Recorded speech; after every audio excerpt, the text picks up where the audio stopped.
नियमों का पालन करके।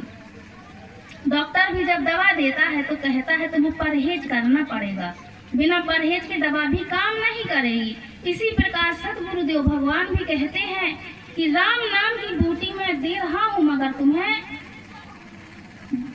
संसार में जो विषय विकार है, अवगुण है, इनसे परहेज करके राम नाम की संजीवन बूटी श्रद्धा भक्ति के साथ जपोगे तो वो तुम्हें फिर बीमारियों से मुक्त कर देगी, और कोई भी वस्तु खाओगे तो वो फिर उसका असली स्वाद होगा। इसी प्रकार राम नाम का जाप भी हमें मीठा लगने लगेगा।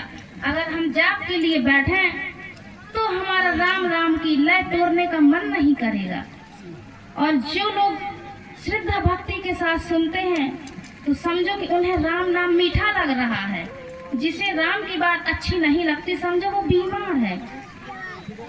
तो इसीलिए राम किन के हृदय में रहते हैं? हर किसी के हृदय में राम नहीं रहते, क्योंकि उनके अंदर बल का अभिमान है, धन का अभिमान है। बल होना बुरी बात नहीं, धनवान होना बुरी बात नहीं, लेकिन हमें उसका ज्ञान होना चाहिए कि धन हमें कहाँ यूज करना है, बल हमें कहाँ उपयोग करना है। हम उल्टी सीधी जगह बल का उपयोग करते हैं, धन का उपयोग करते हैं, तो इसीलिए हम परेशान रहते हैं।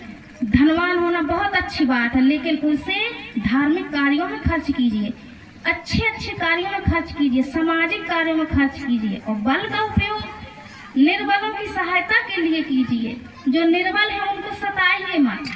तो इसी प्रकार कोई भी चीज का हमें ज्ञान होना अति आवश्यक है, नहीं तो वो दुरुपयोग उसका करना हमारे लिए हानिकारक है।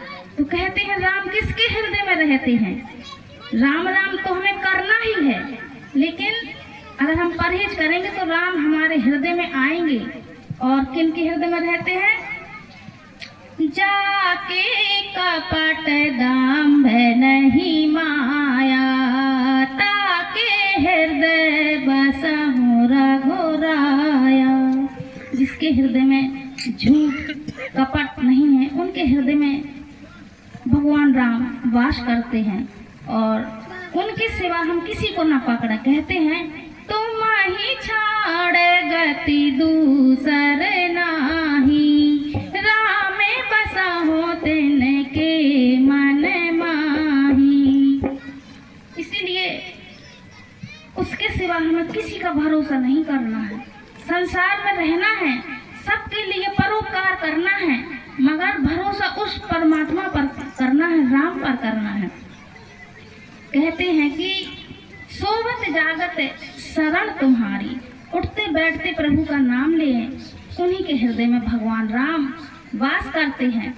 तो प्रिय बंधुओं, माताओं, बहनों, ये जीवन बड़ा अमूल्य है। इस जीवन को हमें संसार के मेला चकाचौंध में देखकर खर्च नहीं करना है।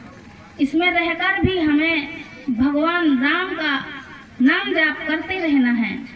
और मुख में हो राम नाम, राम सेवा हाथ में। तो मुख से राम राम जपते रहिए। और राम सेवा जो प्रभु श्री राम जी ने आदर्श स्थापित किया है, तो उनके आदर्शों पर चलकर हम उनकी सेवा कर सकते हैं। तो इसीलिए उनके आदर्श पर चलें और मुख से राम नाम जाप करते रहें। रामायण पढ़ने का यही फल है, ना कि हम रामायण पढ़वाए कि हमारी ये इच्छा पूरी हो जाए, वो इच्छा पूरी हो जाए। इच्छाएं तो अपने आप ही पूरी हो जाती हैं अगर हम राम राम का जाप करें और राम की सेवा करते रहें।